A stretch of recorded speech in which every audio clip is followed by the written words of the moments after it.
Hello board game brothers and sisters, I'm Adam Singer and welcome to another episode where I'll be letting you know of all the board games launching on Kickstarter and Gamefound over the next week. If you're new here, we do this every week, so if you do want to stay up to date, definitely feel free to subscribe down below. But before we get started, I do like to go over some news and announcements that I just found out about. And I do have one to mention this week, and that's that we just got an announcement for a new expansion for the game Galactic Cruise, and this one should be launching sometime during fall of this year. And I did want to mention this one because it has been getting a lot of positive reviews. I've heard good things about it. I haven't played it myself, but I think the Dice Tower actually gave this one a perfect 10. And I did cover the original campaign, and I did think that this game looked like a lot of fun, and I did almost back it. I just thought it looked a little too big for my tastes. But that's not always the case, and having heard the reviews so far, this is definitely one that I'm going to be paying even more attention to during this next campaign, because not only is this going to be giving you an opportunity to get your hands on a new expansion, but it's also going to give you the opportunity to get the deluxeified version of the core game if you did skip out on that first campaign. If you're not familiar with the game, this is a Euro style game where you're going to be building up different rocket ships,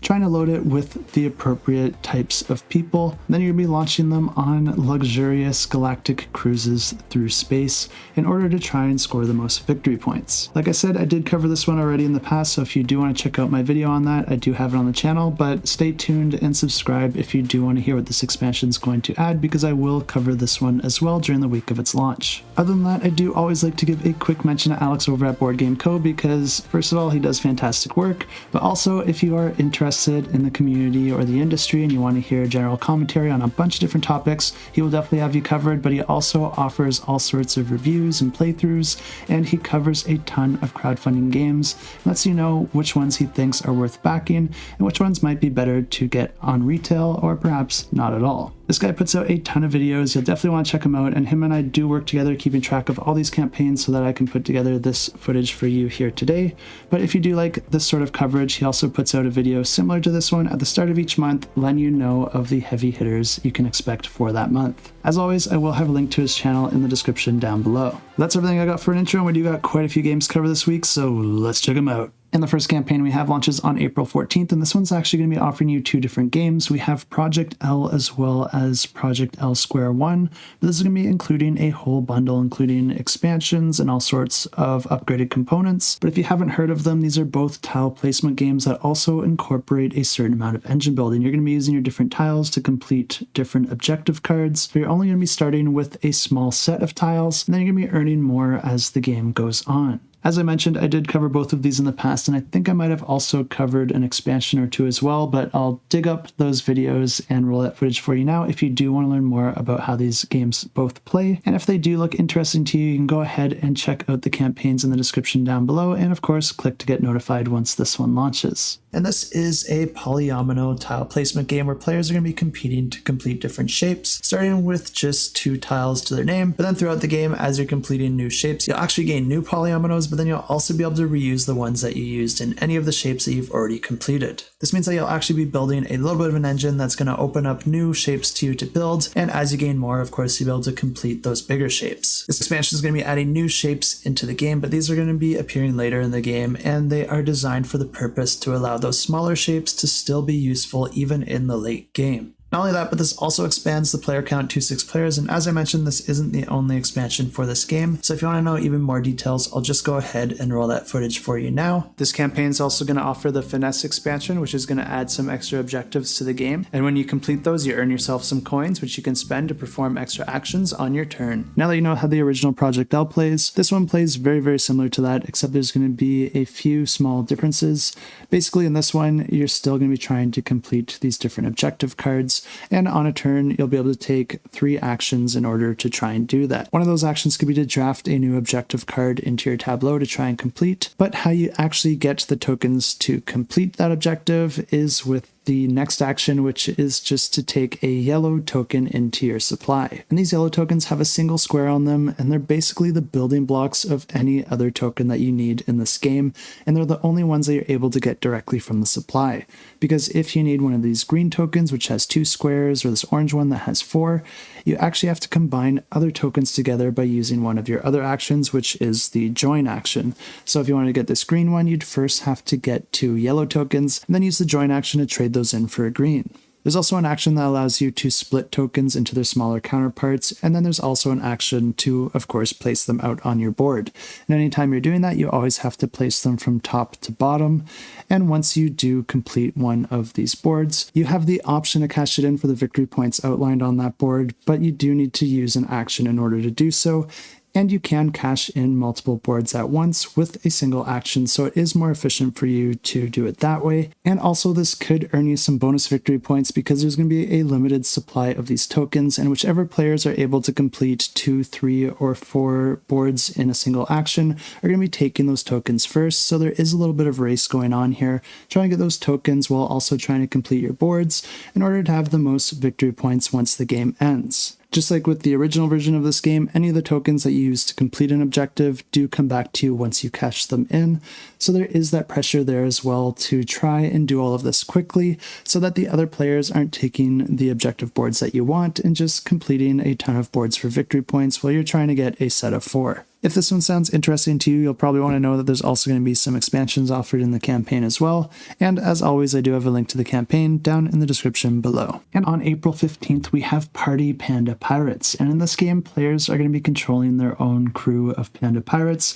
and you're also going to have a special ability card that you'll be able to use once per game, and you're essentially just trying to get the most golds in order to be the winner. The way this game works is that you're going to be setting up a main board of either 3 or 6 islands depending on player count, and then you're going to be assigning these different party cards to each of those islands. Those party cards are important because they're each going to represent a different minigame that's going to get triggered at the end of each round. But during a round, each player is going to have 2 party pirates that they're going to be trying to launch onto the different islands. The way that this works is that you're going to be dropping your pirate into one side of the ship and it's going to be launching out the other. You do have to keep the ship in the middle of the board, but you're essentially trying to aim your pirate so that it lands on one of the islands. If you're able to land on the circle within that island, then that's also going to be getting you the bonus that that island offers. But after all the players have had their turns, you're going to be checking which island has the most panda pirates, and then you're going to be activating the card associated with that island, which is going to be triggering its associated minigame.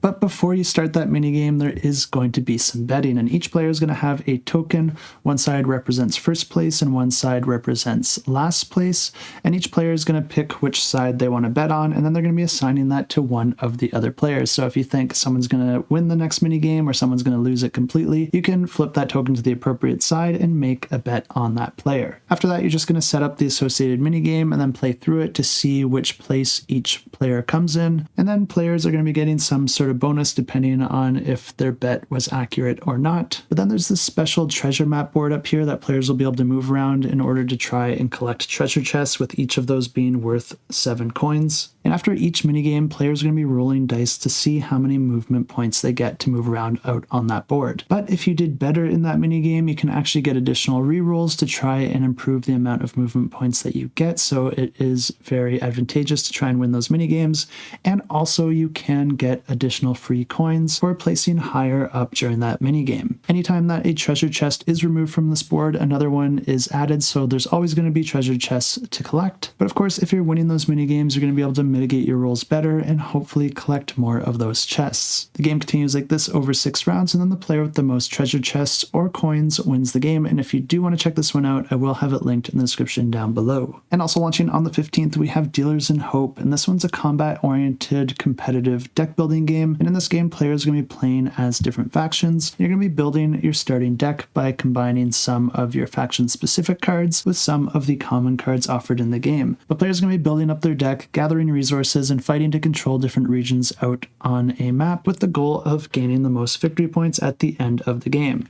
The thing that's interesting about that is that each faction can actually gain victory points a little bit differently, so you'll be more incentivized for one strategy than another depending on the faction that you're playing as. Each round, players are going to be refilling their hand up to 4 cards, and then players are going to be taking turns performing actions out on a shared action board. This is a really interesting aspect of the game because players are going to be placing cubes in limited spaces in 3 different categories on this board. The first category is for your assault actions, and this is how you gain more territories out on the main board, because this is how you're going to be fighting, and players are going to be starting out in their own territories, but you'll be able to use this action in combination with your resources and cards in order to expand outward by paying the appropriate costs. The catch here is that if a territory you want to acquire is already controlled by another person, then players are going to be comparing their strength by their units and then adding different cards and tokens in order to try and come out with the most strength. And the winner is going to be gaining that territory, but then also an additional bonus for winning a player battle. Gaining a territory is really nice because not only do you gain the victory points for it, but you can also gain a passive special ability that you'll be able to use so long as you still control that territory. The other actions are a little bit more straightforward because we have the reorganize action, which is going to give you a few different ways to manipulate your cards. And then we have the training actions, which are going to give you all sorts of different ways to gain new cards into your hand or even get cards out of your hand. And the cards that you do have in your hand are pretty much there to augment the actions that you take out on the board, because those cards can be used for their special ability in order to improve the actions you're performing, or instead they can be used as resources in order to pay for the actions that you're trying to take. A round comes to an end once all the players pass sequentially, and then the rounds continue like this until the end of the game, and then the player with the most victory points is going to be the winner. I don't have a link to their campaign page for this one, but they do have a way that you can sign up on their website, so I will leave a link to that. You can find that in the description down below. And launching on April 15th, we have the Green Conquest, and this one's a competitive abstract strategy game where players are trying to be the first to collect 4 specific items in order to win the game. But in this game, your pieces do represent your vehicles, and they're each going to have their own special abilities and movement. But what's really neat about this game is that you're also going to be encountering different monsters and beasts out on the board. You can actually harvest their body parts and combine them with your vehicle in order to upgrade that vehicle in a variety of ways. And while you're doing all that, the players will also be trying to destroy each other by ramming into each other's vehicles. And this game has a really interesting momentum mechanism that dictates the amount of damage that you do. The way this works is that when you do ram into someone, the damage you do is going to be equal to the number of spaces that you traveled in a straight line before you made that impact. I do also want to mention that this one does use AI artwork, which is becoming more and more of a trend lately. Some games are easier to point out than others, but this one definitely is using it. So if that is an issue for you, I just want to point that out. But if it looks interesting to you otherwise, you can find a link to this campaign in the description down below. And also launching on the 15th, we have Fairytale, and this one's a cooperative dungeon crawler style game where players are going to be playing a narrative campaign over a series of stories, and the decisions and successes and failures of the players will dictate the direction that that story goes. What's really neat about this game is that there's a bunch of different heroes that you can play as, but each of them are going to have these different boards that actually slot together like puzzle pieces, and you can actually customize your hero with these different boards, as well as the different armor and abilities and weapons that you want to assign to them, and each of them will also have their own specific decks as well. I don't have a whole lot of info on gameplay for this one, but it will feature a modular board that players will be able to explore, and these stories events do unfold through the use of story dice, and those also do add time pressure into the story for you to complete each of the individual missions. And although this is a cooperative game where players will be able to discuss and make decisions together, this game does also feature simultaneous action selection, which I can only assume means that you're going to be choosing your actions for a turn before you know what the other players are actually going to be picking. This means that there'll be some aspects where you're working together and others where you're going to have to make your best guess as to what you think the other players are going to do, and then choose your own action accordingly. And that's pretty much all I know about this game, but if you do want to learn more, definitely check out the campaign, and I will have that linked down below. And this next campaign is also launching on the 15th, and it's called Lunar Wars, but this one is also one that I'm not going to be going in too much detail with, because this one is a miniatures war style game, which is just a genre I don't cover very much on this channel, but I will try to give you some high-level details on this one because it is a skirmish tactical combat game that does take place on the moon, and the game does allow players to create their own custom skirmishes, but it also comes with its own scenario-based mission system that will include some narrative elements like meteor strikes, solar flares, players and politics, and the game does also feature its own growing economy that will develop as you play the game. Like I said, I'm not going to be going into too much detail with this one, but if this is a genre you're interested in, feel free to check it out and I will have it linked down below. And also on the 15th, we have the Texas Chainsaw Massacre The Escape game, and this one's a cooperative game, and just like the title implies, this one is an escape style game, which means that players are going to be working together to try and solve different riddles, clues, and puzzles, and these are going to be presented on different cards, and solving these different puzzles and linking them together is the key to moving through the story and trying to make it to the end in one piece, or at least still alive, because every time you are able to complete 3 of these puzzles, you'll be able to link those cards together to give you a series of numbers that you'll be able to put into the booklet in order to determine what happens next. Problem is, you're going to be losing some health and possibly some body parts for every time you make a mistake. Escape style games like this one normally feed you a lot of the rules and objectives and goals as you actually play the game, because these games are all about discovery, solving puzzles, and not knowing exactly what the game's going to throw at you next. But if you like these style of games, or if the game sounds interesting to you, or if you're just a fan of the IP, you can go ahead and find this one, and I will have it linked in the description down below. And also launching on the 15th, we have a brand new campaign for the game Escape from Stalingrad Z. And if you're not familiar with this one, it is a cooperative campaign style game where players are fighting through an alternate World War II history. And the difference with this one is that the world is also overrun with zombies. This new campaign is going to be offering you that same game that was offered in the past, but they're doing this in a much slimmer package. They've reduced the amount of materials that they need, and they have also reduced the price to go along with that. What's nice about all of this is if you are interested in getting those upgraded components, they are also offering an accessory set,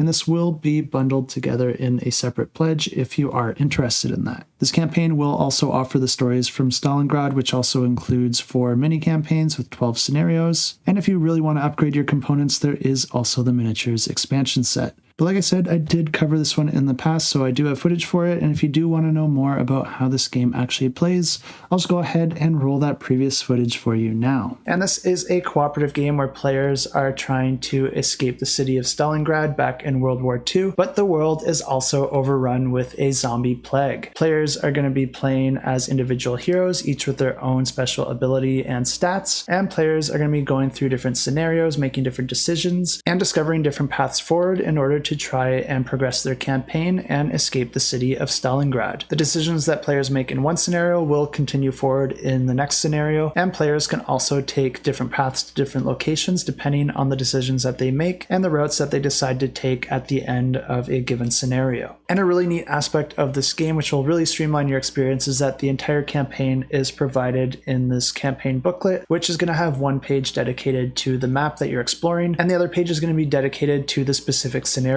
So it's going to outline your initial setup for the scenario, as well as your primary and secondary objectives, any special rules that apply, as well as the different enemies that you'll encounter. The campaign's going to be offering both a standees and miniatures version of the game, which I really love to see, and players won't just be trying to escape and fight off hordes of zombies, because there's also a survival element here as well, as players will be managing their ammunition, trying to heal their wounds, trying to find and ration food amongst each other, and survive the cold weather. And if this sounds like a campaign that you are interested in, definitely go ahead and check it out, and I have links to all these campaigns in the description below. And also launching on the 15th, we have Solar Titans, the definitive edition, but you can also think of this as the second edition of the game, because although this will come with some new cards and some new modes of play, the main changes here are to the rule set, because they have completely revised and refined the rules, and that does come with some alterations to the components and cards and different boards in order to make things more intuitive. And this is all focused on making the game more streamlined and easier to play and get to the table, and that does also include improvements to the storage solution. Other than that, the game does stay true to its original form, and this campaign will also allow you to get the deluxeified components and upgrades that the original campaign did offer.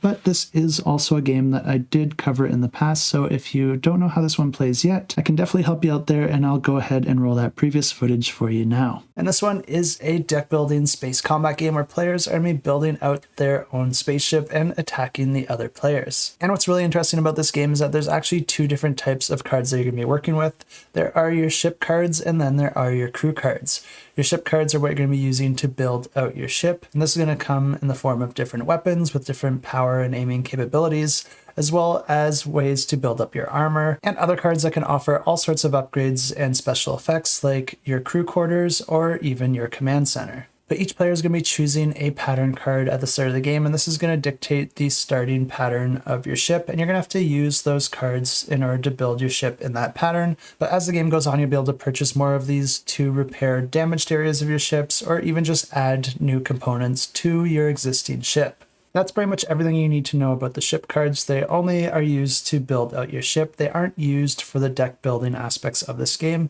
But that is where your crew cards come into play. Each player begins the game with a starter deck of crew cards that you'll be able to use and build upon throughout the game. But essentially, these cards are going to be used for two main purposes. One is to either generate money, which you'll be able to spend in order to buy new crew cards, which will go into your discard deck, or you'll be able to spend to purchase more upgrades for your ship. But the other thing they can do is arm the various weapons on your ship, and some crew members are going to be better at this than others, and some weapons are going to require more crew members to power that specific weapon. And then any weapons that were successfully armed will be able to be fired at any point in the future, but of course, as soon as you fire it, you will have to arm it again before it can be used another time. The different weapons can work in different ways, with some of them only being able to hit cards on the outside of the ship, and other cards being able to hit through a complete column of cards. One thing to note is that you are limited in the amount that you can repair and upgrade your ship, so as the game goes on, you're probably going to want to invest more into the crew cards that can arm your various weapons that you do have,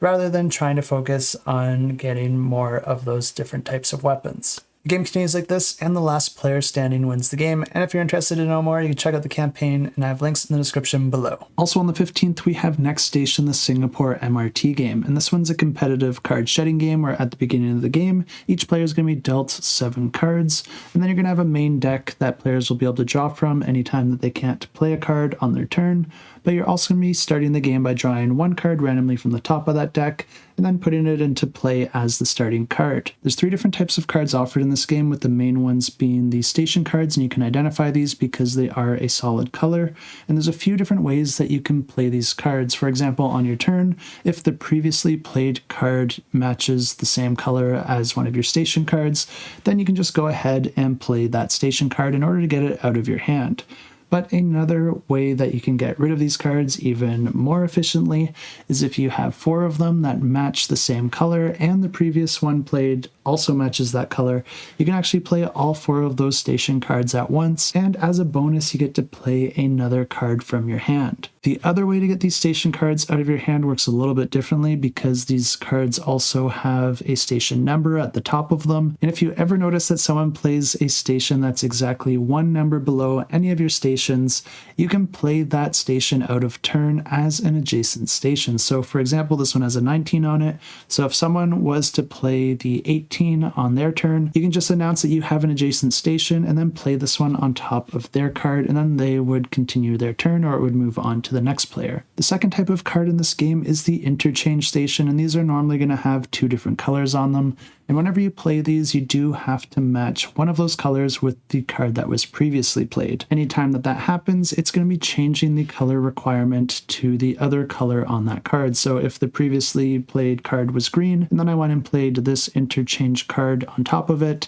then that would be turning the new color to blue. The third type of card isn't displayed on this page, but it's called the Special Pass card, and these can have a whole variety of effects and special abilities, and they might even have multiple effects that you'll be able to choose from, but if you get those cards, you can just use those cards in order to enact their effects. Of course, the goal is to try and get rid of all of your cards first, because if you are able to do that, you do win the game. But like I mentioned, if it comes to your turn and you're not able to play a card, then you're going to have to draw a card from the top of the deck. If you can play that card when you draw it, then you can still go ahead and do that before your turn ends. But if not, your turn's going to come to an end and you're going to be stuck with an extra card, and it's going to be moving on to the next player. One thing to note about all of this is that you can also choose to draw a card even if you do have a card that you can play. For example, maybe you have 3 blue cards in your hand and you want to try and get 1 more blue card in order to play all 4 of them at once. Or maybe you have some special pass cards that you want to save till later, so there are some situations where you might want to risk drawing another card from the top of the deck. But if a player is able to shed all of their cards first, then they win the game.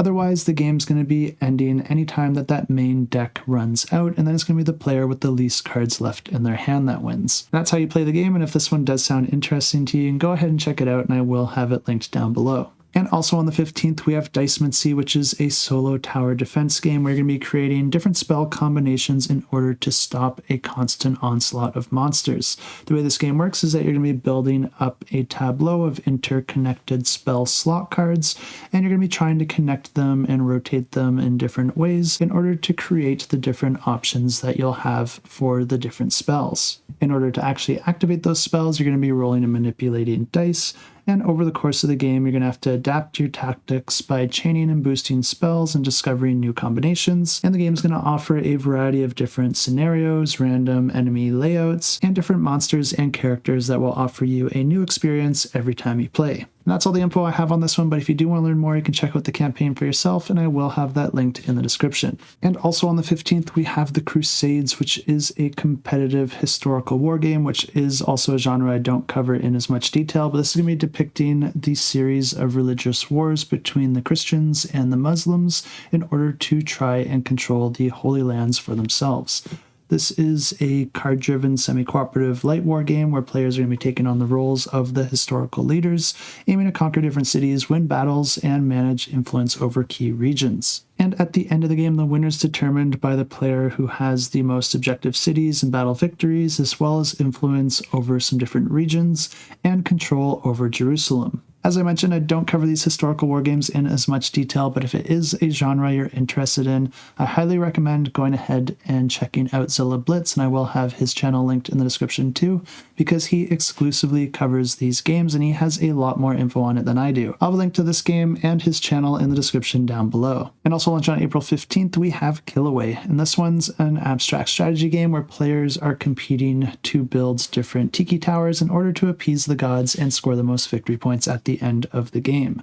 This is a game that's really easy to teach and play because on your turn you just have 3 actions to choose from, and you can only perform 1 action on your turn. The first action you can choose is to gather wood, and what you're going to be doing when you do that action is take one of the different colored wood tokens from one part of your board and then put it onto your boat at the top of your board. But making this decision does involve more than just going for whatever color you need in that moment, because when you do this you can also gain bonus actions based on how and where you do collect that wood. The other 2 actions you have are very similar to each other because both of them involve you using that wood in order to build tiki towers. The difference between these 2 actions is that one of them allows you to build towers on the main board, while the other allows you to build it on your own personal board. The strategy here is that the towers built on your own personal board are going to be the ones scoring you victory points, but the towers built on the shared board are going to be determining how much victory points each of your tiki towers are going to be granting you. And this is a really interesting aspect of the game because each of your tikis can either grant you 1 victory point or 3 victory points. The way that you check this is you're going to be seeing which of the tiki colors is the highest in each of the individual zones, and then that one is actually going to be granting the least victory points in that zone. This means that in each zone, players do not want a lot of tikis matching the color of the highest tower in that zone. And if that is the case, they're probably going to want to play tikis into that shared area to try and make one of the other towers higher, making that color worth less instead of their own. But the end of the game is going to be triggered when 3 of the 5 zones run out of wood, and then players are going to be moving on to that scoring, and the player with the most victory points at the end of all that wins the game. And if you do want to check this one out, I will have it linked down below. And this next one is also launching on the 15th, but I did catch this one a little bit late, so I wasn't able to get too much details on this one, but it is also an expansion, which means that the original game has already been released, and there is already a ton of content and videos out for that. I do remember the original campaign launching a long time ago, but I guess I wasn't able to cover it because I don't see any previous footage on my channel for this one. But this is a game where you're going to be pulling strings and making backdoor deals and putting the dominoes into place to get the results that you need, rather than just going full on into head-on combat. This new expansion is going to be expanding the game up to 5 players and adding a new double-sided board that offers customized scenarios, introducing even more ways to play, but it's also going to be introducing the Orca clan, which which is an island nation of raiders, and this is going to be adding new player options in order to threaten the coastlines across the map. That's pretty much all I got on this one, but like I said, there is a ton of content out for this game already, including videos from the Dice Tower and Shut Up and Sit Down, so depending on which channels you like, they probably did cover it. And if you are interested in this one, go ahead and check out the campaign, and you can find a link to that in the description below. And that's everything I got for you this week, but don't leave yet because we still got a couple awesome giveaways for you. And the first one here is for a pledge for Neon Hope. And this one is a cooperative narrative campaign game where you're going to be playing through a deck of mission cards, and each of those is going to be providing you little blips of the narrative as you discover it as you play through the game. And also you're going to be presented with different challenges and opportunities within that deck. What I really like about this one is that it incorporates a lot of push your luck because you're going to be taking different actions that are going to require different skill checks, and each of the characters have their own sets of skills, but those can be augmented with the different cards that you have. But the cards also kind of represent your health, and any time that you take damage, you're going to be discarding those cards. But if you choose to use them for an action, like I said, they can augment your stats, but they can also have different effects depending on whether you succeed or fail in that action. The push your luck also comes into play because every time that you take an action, there is a grid of these tokens out on the table, and you're going to have to choose one of those tokens to flip up, which could increase or decrease your stats, or even cause an instant win or an instant loss depending on which one you flip. There are some ways that you can peek at these tokens and mitigate their effects, but that is not always an option. I was fortunate enough to play this one, and I do have gameplay footage on the channel if you do want to check it out. I only got to play through the first scenario, but push your luck is a favorite mechanism of mine, and I did have a lot of fun with this one, and I really like the way that the campaign progresses and there isn't a whole lot of narrative to read. I'm not necessarily against a lot of story or narration in a game, but I do often find that less is more, and I do prefer it in bite-sized chunks like how this game does it. I just think it's a lot more integrated in the game and it feels a lot more immersive, whereas when you have to stop to read paragraphs and paragraphs, it kind of pulls you out of that immersion. And also, not everything needs to be explained in handheld, and I think leaving some aspects to ambiguity can be a good thing. And that's exactly how it's done here, so I really do appreciate it, and I think that they did a fantastic job revealing the story as you play the game, and you really don't know what you're going to get thrown into. This giveaway is going to get you a copy of the game, and you can feel free to enter if you live in North America, the EU, the UK, or Switzerland. And to enter this giveaway, all you got to do is leave a comment down below. Just make sure to leave the hashtag HOPE in your comment so that I can filter it out. And you can say anything that you want, but if you are looking for a particular topic, maybe you could let us know what your preferences are when it comes to storytelling in a game, and if you have little nitpicks like me, or if there's things that you like and you'd like to see more of. And the next giveaway we have is for a pledge for Mine 77, and this one's a worker placement game where you're going to be working and overworking your workers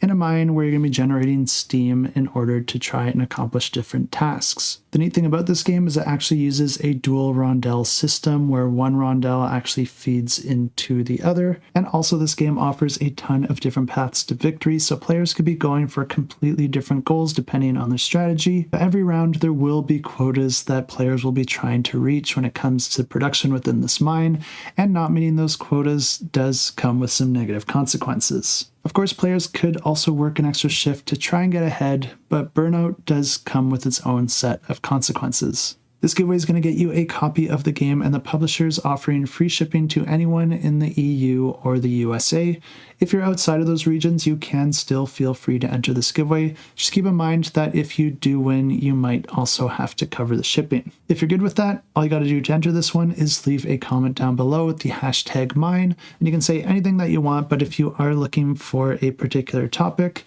maybe you could let us know what you think of the Minecraft movie if you were fortunate or unfortunate enough to have seen it already. I have no idea if it's good or not. I don't think I'm going to watch it. I was never that into Minecraft. I have played it before, and I do think it's an excellent game, and I could definitely get lost in it. But it was never a game that I really got into, so I think all the jokes and references are probably just going to go over my head anyway. But if any movie does get enough people talking about it, I do normally check it out, so feel free to let us know what you think. Good luck in the giveaways, but now let's go ahead and draw the winner from last week's giveaway, which was for a pledge for Good Puppers Too. And this one was only offered in North America, so I'm only going to be drawing from the YouTube comments for this one, just to make sure that I do draw someone from that region. But let's go ahead and draw those comments.